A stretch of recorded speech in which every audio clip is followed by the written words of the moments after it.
Everyone, c'est moi pour mon FAQ du mercredi, deuxième partie. Alors, petit disclaimer avant de commencer. Déjà, je voulais m'excuser la semaine dernière. La partie a été coupée violemment, abruptement, sans un au revoir, sans un merci, et ce n'est pas de moi.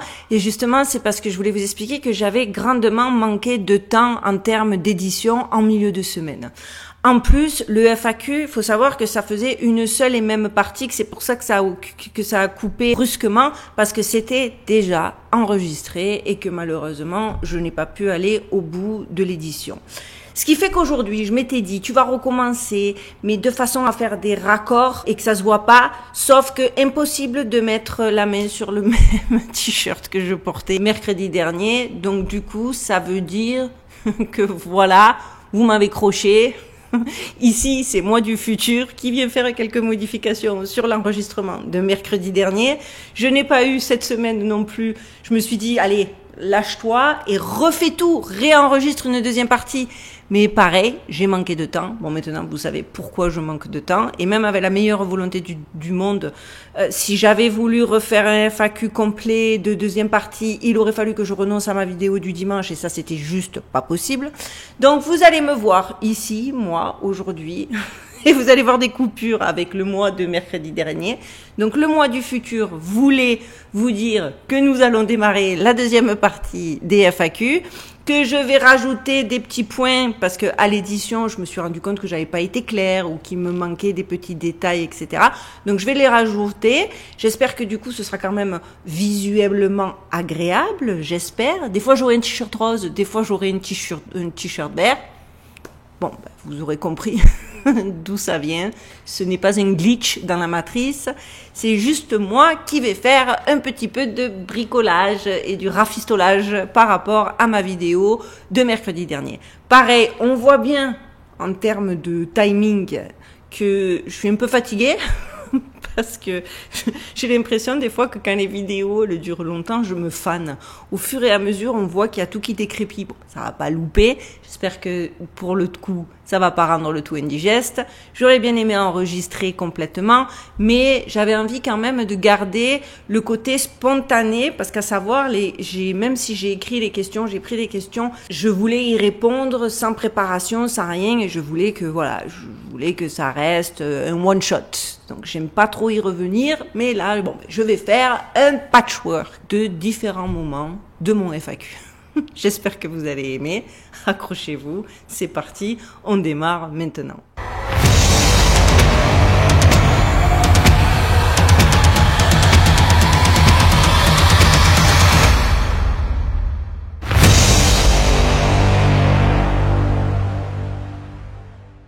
Justement, arrives-tu à monétiser ta chaîne YouTube? Pas de ouf, pas des masses. Est-ce que je fais de l'argent YouTube? YouTube est très loin de pouvoir être mon unique source de revenus. Donc, mon vrai but, ce serait de pouvoir vivre de ma chaîne YouTube. Je n'ai pas envie de compter pour ce faire sur mes abonnés. C'est-à-dire, moi, j'ai pas envie de vous vendre, on m'a proposé, plein de marchandises, là, les mugs, les t-shirts. J'y ai même réfléchi, j'y ai même pensé. J'ai pas envie, ou alors il faudrait que ce soit de très bonne qualité. Et malheureusement, aujourd'hui, qualité rime avec prix prohibitif.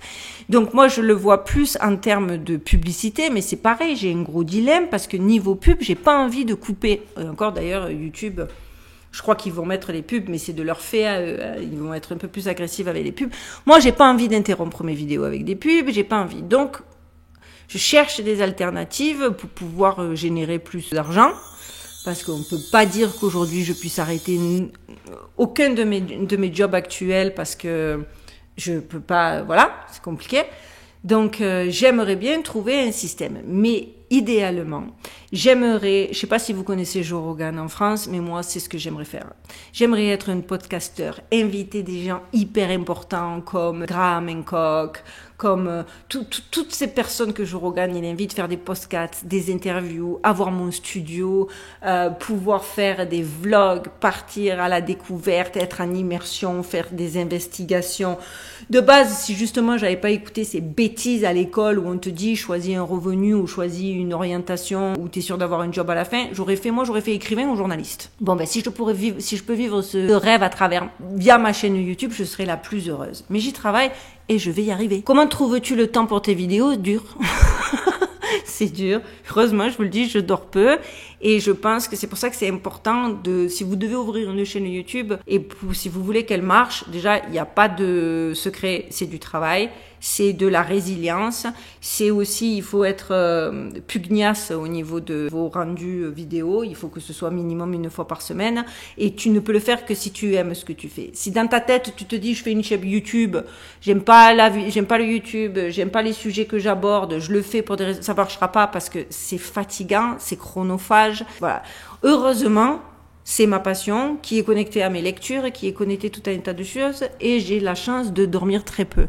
Mais je vous avoue que j'ai souvent des coups de fatigue de malade parce que en plus du boulot, il y a le petit, l'école, les courses, l'intendance de la maison, la logistique de la maison et tout ce qui s'ensuit. Comment ton entourage vit ton succès et tes sujets traités sur ta chaîne? Alors, il faut savoir que dans mon entourage, au départ, 0 encouragement. Au contraire, les gens dont j'étais le plus proche ont juste tenté de me couper les ailes. N'ont juste jamais cessé de critiquer ce que je faisais, voire d'être extrêmement agressif vis-à-vis de mon travail. Donc, j'ai d'abord informé les personnes que je pensais les plus proches. J'ai vu leur réaction, je me suis dit, dis-le à personne. Donc pour être très honnête, il y a très peu de gens de mon entourage direct qui sont au courant. Et à une exception près, ma belle, je t'embrasse, à une exception près, je ne suis absolument pas ni soutenue, ni encouragée de quelque façon que ce soit. C'est-à-dire, je peux même pas vous dire, à part 2 personnes près, si mes amis proches ne vont juste que liker ma vidéo sans la regarder, juste parce qu'ils savent que ça peut m'aider au niveau des algorithmes et de la censure YouTube. C'est pour vous dire. Donc j'ai envie de dire, ouais, bof quoi.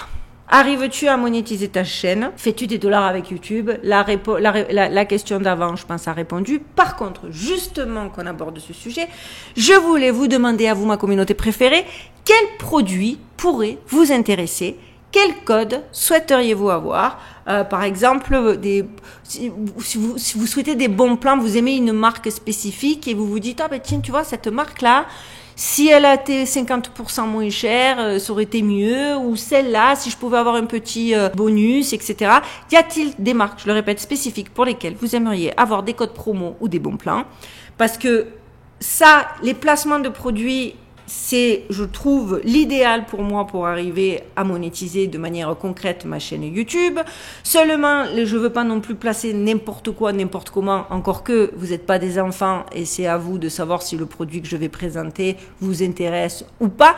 Mais je me suis dit que ça valait le coup. Quitte à faire des placements de produits, je peux aller dégoter des marques, des produits qui vous intéresse, je sais pas, n'importe quoi, genre des produits ménagers mais purement organiques, dont on est sûr absolument que tout est bon dans la posologie, etc. Tu vois, des trucs comme ça, pour avoir des codes promotionnels pour vous, ce qui fait qu'on serait gagnant-gagnant. J'aurai des placements de produits rémunérés et vous auriez des codes professionnels. Je trouve que mon idée, elle est géniale. Donc, ça, je vais vous le demander dorénavant dans mes vidéos. Donnez-moi des idées et je vous promets, on fera tout pour que tout le monde soit content à la fin. Alors, autre question. Offensive, souvent agressive, selon l'attaque ou le mutisme. Donc, j'ai une question. Quel impact a ce côté négatif de l'exposition et comment le gères-tu? Le côté négatif et les attaques impactent-ils ton travail? Alors, les critiques négatives et les commentaires haineux peuvent être, je vais pas mentir, vraiment démoralisants. Ils peuvent éroder ta confiance en toi et te faire clairement douter de tes choix. La première fois que j'ai été confrontée à ce genre de réaction, pour être très honnête avec vous, ça m'a fait un choc parce que c'était tellement moche en plus les les gens, ils sont tellement arrivés de nulle part, haineux, moches, qu'il a été très difficile pour moi de pas prendre les attaques personnellement, surtout quand on investit beaucoup de soi-même dans ce qu'on fait. Tu peux que le prendre en te disant, mais ça va pas. Alors, pour gérer cette négativité, j'ai appris plusieurs choses importantes. Premièrement, il est crucial, et ça c'est dans la vie de tous les jours, c'est pas que quand on a une chaîne YouTube, il est crucial de se rappeler que les commentaires haineux en disent souvent plus sur la personne qui les émet que sur vous-même. Les haters projettent clairement souvent leur propre insécurité et leur propre frustration. Ensuite, ça c'était ce que j'ai fait en premier. Ensuite, avec le temps, on développe une certaine résilience. Ok, il faut apprendre à se concentrer sur les commentaires constructifs et positifs et à ignorer ceux qui ne le sont pas. J'ai une analogie qui m'a beaucoup aidé à relativiser qu'une amie m'avait dit, c'était les trolls d'internet sont comme des ombres, ils sont là pour te suivre, mais ils disparaissent dès que tu allumes la lumière de la vérité. Je me le répète souvent. En fin de compte, chaque commentaire haineux est une preuve que vous atteignez une audience beaucoup plus large. Et c'est une forme, et ça va déplaire aux haters, mais c'est la vérité, de validation que vous faites quelque chose qui vaut la peine d'être remarqué. Mais par contre, il y a un truc, j'avoue, il y a plein de fois où moi, j'ai envie de leur répondre. Là, vous me donnez l'occasion, donc c'est compliqué. Je vais pas faire une heure non plus dessus, mais j'avoue aussi que je suis intimement convaincue, et ça, c'est vraiment un constat de vie de tous les jours, pas que qui concerne YouTube, que le nécessaire des gens de mal et le laisser-faire des gens de bien. Je crois en la nécessité d'intervenir activement pour empêcher les personnes de causer du tort. Laisser les actions malveillantes se dérouler sans intervention contribue à normaliser les comportements nocifs et avoir de plus en plus d'harcèlement et d'agression en ligne, et ça j'en ai marre. À un moment donné, j'estime qu'il est impératif de mettre fin à l'impunité dont bénéficient ceux qui déversent leur haine et leur agressivité en ligne. Cette impunité alimente un cycle de comportements toxiques qui empoisonne les interactions virtuelles et nuit gravement à la santé mentale et émotionnelle des individus les plus fragiles, et ça, j'estime qu'il faut le prendre en considération. Trop facile aussi de dire « Ah, mais ignore !» C'est pas vrai. C'est pas vrai. Trop souvent, les trolls et les personnes malveillantes se cachent derrière l'anonymat de l'Internet pour attaquer impunément leurs cibles. Ils se sentent intouchables, libres de répandre leur venin, sans craindre les conséquences de leur action. Et cette impunité renforce leur comportement nuisible et, je le répète, les encourage à continuer leur attaque destructrice pour des fois, parce que je sais que, il y a des youtubeuses qui se sont suicidées, les amis, ça faut pas l'oublier. Je sais que certains n'aiment pas que je réagissais, pourtant, moi, j'ai l'impression que c'est important. Il faut envoyer un message clair selon lequel de tels comportements ne seront pas tolérés ni sur ma chaîne, ni dans notre société. Et il s'agit, je pense, de réaffirmer les normes de respect, de civilité et de compassion qui devraient guider nos interactions en ligne. Et si ça fonctionne pas, moi, je suis pour les humilier, leur rendre la pareille. Tu sais, comme quand on est petit, miroir, miroir. N'oubliez jamais, ça fait beau plus de 17 ans que j'ai quitté la France. Marseillaise un jour, Marseillaise toujours. Moi, quand j'ai le sang, il monte en pression, je vous jure, c'est une tsunami. Il me déclenche des tsunamis de rage. Je veux leur faire payer leur méchanceté. Après, je relativise, mais voilà, vous avez mon avis. Alors, où peut-on trouver tes livres? Comptes-tu en écrire d'autres? Quel style de livre as-tu écrit? Alors, pour l'instant, j'ai écrit 2 livres qui ont été publiés. Ces 2 livres, il y en a un, je vous l'ai expliqué un peu plus tôt, c'était La vérité sur mon frère. Et le deuxième, c'est ici que j'ai rencontré un monsieur tout à fait charmant qui s'appelle Charles Glenn, paix à son âme. Entre-temps, il nous a quittés. Et ce monsieur, son nom vous dira très certainement rien, alors que pourtant, c'est un des plus grands fashion designers français. Pour vous dire, je pense qu'il a été spolié par des gens comme Pierre Cardin et qui se sont attribués le mérite de certaines de ses créations. Et quand j'ai rencontré ce monsieur, j'ai été extrêmement touchée. Il avait déjà un certain âge et il m'a demandé de lui écrire le livre un petit peu pour rendre à César ce qui est à César. Et j'ai aimé faire le livre, même si ça n'a pas été de tout repos. Ce livre a contribué aussi à ce que j'ai la green card avec mon premier livre, parce que sans ces 2 livres, j'aurais pas pu prouver que j'étais special abilities. Bref, je pourrais vous donner la maison d'édition, vous pouvez puisqu'ils ont été publiés chez une maison d'édition, mais en vérité, je suis pas hyper ravie du boulot que la maison d'édition a fait autour de ces 2 livres, en particulier autour du premier. Donc, vous poussez à aller acheter des livres qui je crois sont autour de 17 €, j'ai pas envie. Mais ce que je peux vous proposer, et ça, j'y pense de plus en plus, d'autant plus que je vous le dis, alerte, spoiler alerte, il y en a un 3e qui est en écriture. Ce que je peux faire, c'est vous mettre ces 2 livres à disposition en format PDF ou même en format audio, dites-moi ce que vous préférez, à un prix minime, parce que forcément il va falloir que je paye soit l'édition, soit etc. Il faut que je vois comment est-ce que ce sera sur mon site, où est-ce que je peux les mettre en vente, ou sur Amazon, etc. Mais bon, forcément, mais genre, quand je dis à un prix minime, c'est que j'ose espérer que à la place de payer 17 €, dans le meilleur des cas, vous en payerez 7, quoi, un truc comme ça. Mais je sais pas, faut que je vois. Dites-moi si ça vous intéresse. Parce que du coup, ouais, j'ai pas vraiment envie que vous alliez payer ce prix-là pour une maison d'édition qui m'a un peu pris pour une imbécile, pour être très honnête. Mais bon, où trouves-tu toutes tes informations et toutes tes sources? Question très intéressante. Il faut comprendre, les amis, que j'ai pas de site particulier à vous donner, si ce n'est les plus connus, hein, sur lesquels je vais faire des tours de temps en temps. Mais ce qu'il faut comprendre surtout, c'est que les plateformes de médias sociaux utilisent des algorithmes sophistiqués pour cibler les utilisateurs avec du contenu conçu pour les maintenir engagés et accrochés. Comprenez bien, les amis, c'est important, les algorithmes ne feront que vous proposer du contenu similaire à celui avec lequel vous avez déjà interagi, même si ce contenu n'est pas nécessairement bon pour vous ou reflétant la réalité.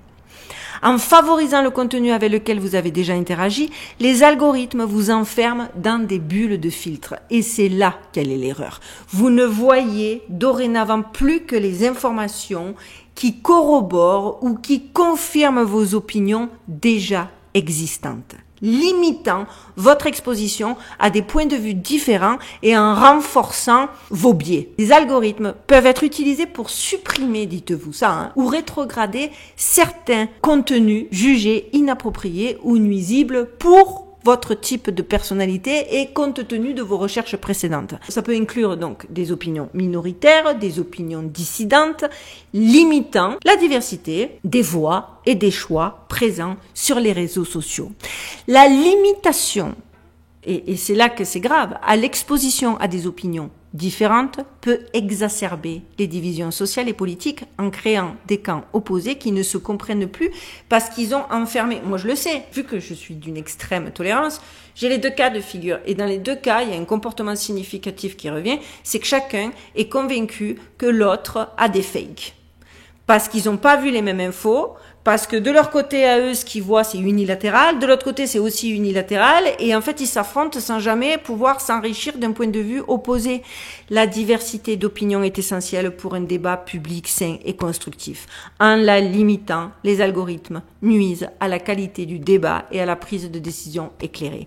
Il est important de développer sa pensée critique et d'analyser les informations provenant de sources diverses en ne se fiant pas aveuglément à ce que les algorithmes nous présentent ou avec ton seul unique flux d'infos, ton flux d'infos préféré. C'est pour ça que moi, mes sources, je peux pas vous en donner parce qu'en vérité, j'essaie d'avoir une fenêtre ouverte sur tout, que je vais sur différents sites pour prendre la température de toutes les opinions, voir laquelle est la mieux argumentée, voir laquelle est la mieux construite, voir quel axe, parce que la vérité, les amis, est toujours au milieu. Donc, j'ai pas de source à vous recommander parce que je ne voudrais pas que vous pensiez que cette source est la seule, l'unique, la vraie et que tout ce qui sait et tout ce qui se dit sont paroles de Bible. Non, je cherche. Je creuse, je vois des sujets sur Infowar, je vois des sujets sur Exoportail, je vois des sujets sur Gatzelter, je vois des sujets sur le site de Zoé Sagan, je vois mais en gros, je vais partout. Je vais partout. Comment choisis-tu ces sujets? Avec le cœur. C'est-à-dire que les sujets, quand je fais un sujet, c'est parce que je l'aurais fait avec le cœur. C'est qu'il m'aura, j'en ai plein, hein. J'ai des sujets de secours, j'ai déjà exploré beaucoup de choses, j'ai beaucoup et c'est avec le cœur. C'est quand je sens l'enthousiasme, quand j'ai le désir de le faire, que je sens que c'est le bon moment, que c'est connecté avec une actualité. Mais quoi qu'il en soit, ma référence, c'est qu'il faut que moi-même, je sois déjà enthousiasmée par le sujet. Mes vidéos, mes sujets préférés, indéniablement, indiscutablement, irrévocablement, l'Antarctique. Et j'espère pour pouvoir vous en faire beaucoup d'autres. L'Antarctique, j'adore. Et après, tout ce qui est ancienne civilisation. La censure sur YouTube, une plaie. Quand on cite, j'ai quelques soucis parce que justement, malheureusement, j'ai pas assez de temps pour... Il y a quelques petits couacs et j'ai pas assez de temps pour me pencher vraiment dessus. Mais j'espère d'ici 1 à 2 semaines. Mais je veux pas vous en parler pour pas vous teaser pour rien. Comptes-tu un jour faire des investigations sur le terrain? Je vous l'ai dit, ça c'est mon kiff absolu. J'espère de ouf. Les vlogs, je me vois déjà partir à la recherche. Je vous avais dit, à l'époque, je voulais aller dans le village, là, le centre du monde. Et puis malheureusement, ça n'a pas pu se faire pour des raisons pécuniaires, pour des raisons de temps. Mais ça, oui, absolument. Est-ce que tu penses rencontrer tes abonnés en France? Pourquoi ne reviens-tu pas en France? Comptes-tu revenir en France? Alors, bien évidemment que j'aimerais rencontrer mes abonnés en France. Bien évidemment que je suis pas rentrée en France depuis 2014 et ça me manque. Et Marseille me manque. Et la mentalité marseillaise me manque. Je suis désolée, je dis ça. J'ai l'impression que je fais une différence, mais la vérité c'est que cette dérision, ces fous rires, ce lâcher prise, ça me manque terriblement. Forcément, une des raisons pour laquelle je ne suis pas rentrée en France, elle est financière. Quand tu es une maman toute seule, avec un enfant à charge, que ici les congés payés n'existent pas, que si tu ne travailles pas, il n'y a pas d'argent qui rentre, et que t'as personne pour t'aider, et que du coup, c'est 2 billets d'avion, tu vois, c'est en grande partie pour ça que je ne suis pas rentrée en France depuis 2014. Mais j'y pense de plus en plus, et si je pouvais, la prochaine fois que je viens en France, rencontrer mes abonnés, ce serait fantastique. Pourquoi pas? Faut que j'y réfléchisse. Pourquoi pas l'été prochain? Avec la dyslexie, est-ce que ça a été difficile d'apprendre l'anglais? Oh mon Dieu, vous n'avez même pas idée. Ça a été un cauchemar d'apprendre l'anglais. Et en plus, comme j'ai appris l'anglais sur le tas et sur le tard, quand on est allé vivre de Nouvelle-Calédonie en Nouvelle-Zélande, j'apprends un anglais néo-zélandais qui n'a rien à voir avec ni l'accent, ni les tournures de phrases, rien à voir. C'est comme si par 2 fois, j'ai dû recommencer à zéro et en Nouvelle-Zélande et en arrivant à Las Vegas. Ça a été un enfer. Je veux pas décourager les dyslexiques, mais pour moi, je suis pas douée. Autant j'ai une grande sœur qui parle 8 langues, mais comme ça, autant moi, l'anglais, ça a été abominable. Duchesse a-t-elle un amoureux parmi les chats du voisinage? Non, parce que y a pas de chat dans le voisinage, il y a que des chiens. D'ailleurs, elle me tanne pour qu'on se barre. Ma petite Duchesse. Faut savoir que Duchesse, elle n'était pas du tout prévue au programme. Je l'ai pas eu comme un petit chat. Je l'ai pris parce que j'ai un copain à moi, un de mes très bons amis, qui a eu une rupture difficile. Le chat était un cadeau à son ex-petite amie. Et j'ai envie de l'insulter chaque fois que je repense à l'histoire, a foutu le chat dehors et lui était coincé, il savait pas où rester. De base, j'étais censée prendre le chat jusqu'à ce qu'il puisse se retourner et parce qu'il n'avait pas le choix. Puis le gars est parti vivre ailleurs et de toute façon, la vérité, je ne lui aurais jamais rendu le chat parce que mon fils est tombé amoureux de Duchesse. Et moi, même si au départ, je me répétais, vas-y, t'es juste une babysitter. En vrai, c'est ma fille. Je vous jure, ceux qui n'aiment pas les animaux ne comprendront pas et je m'en fous. Mais moi, je l'appelle, pour vous dire, petite anecdote qui est mignonnette, mais qui me fait mourir de rire à chaque fois, je l'appelle meilleure amie. Et quand je l'appelle et que je lui dis meilleure amie, elle arrive comme ça en se dandinant. Elle dort avec moi, elle vient sous la douche avec moi, elle mange avec moi. C'est ma fille. Mais c'est ma fille. Donc, combien de temps vis-tu aux États-Unis? Je vous l'ai dit, je suis arrivée fin 2010, 14 ans. Le choix de pseudo, je peux que vous proposer d'aller regarder pourquoi il y a Mazikin, mais en vérité, je pense qu'après 4 ans, après tous les sujets que j'ai abordés, après ce que... Le problème, c'est que je peux pas changer le pseudo de la chaîne tant que algorithmiquement, c'est pas pertinent. D'accord? Je vais pas repartir à zéro parce qu'il y a des gens qui restent bloqués. Pour moi, que des admirateurs de la série Lucifer et ils regardent que dans un sens, mono-information. Elle s'appelle Mazikin, hein? C'est le nom d'un démon. Bou, bou, bou, c'est qu'elle est démoniaque. Non, arrêtez vos bêtises. Je sais pas. Je sais pas quoi dire à ces gens, à part éteignez votre télé. Mais sinon, pour les autres qui sont vraiment curieux, parce qu'effectivement, ça... moyen quoi, ils trouvent que le pseudo c'est moyen, allez voir ma première vidéo. Et enfin, la dernière question, celle sur laquelle je voulais terminer, parce que je trouvais qu'elle était relevante et que ça allait bien et qu'il faut répondre, comment contrer le plan des élites. Et par là même, je vais répondre à tous ceux qui disent « Mais ça sert à quoi de dire ça aux gens? Ça sert à quoi? Gna gna gna gna. Et pourquoi? À part avoir peur. Mais si tu as peur et que tu sais pas gérer la peur parce qu'on te dit des vérités, parce qu'on te demande de te réveiller, c'est ton problème. Moi, je te donne une information. En plus, la vérité, c'est que le ton que j'emploie, les manières positives dont je finis mes vidéos, si tu as peur, c'est toi tout seul. Hein. C'est toi tout seul qui te fait peur. Parce que moi, je te dis qu'on va y arriver. Mais pour y arriver, tu ne peux pas mieux lutter contre ton ennemi qu'en le connaissant. Et donc, pour tous ceux que ça intéresse, ce que je pense sur comment contrer le plan des élites au-delà de faire circuler l'information via des vidéos. Les mondialistes sont déterminés, les amis, à soumettre l'ensemble de l'humanité à une tyrannie sans précédent par le biais de la grande réinitialisation de l'agenda 21, de l'agenda 2030, du nouvel ordre mondial. Et la question que tout le monde se pose, y a-t-il quelque chose que des citoyens normaux comme vous et moi peuvent faire? Alors oui, la réponse elle est oui, absolument. Déjà de base, et c'est purement logique, hein, ils sont moins de 1%. Et nous sommes la vaste majorité de 99,9% de l'humanité. De fait, rien que là, je peux m'arrêter là, tout est dit. C'est nous qui avons le pouvoir, pas eux. Vous l'avez juste oublié.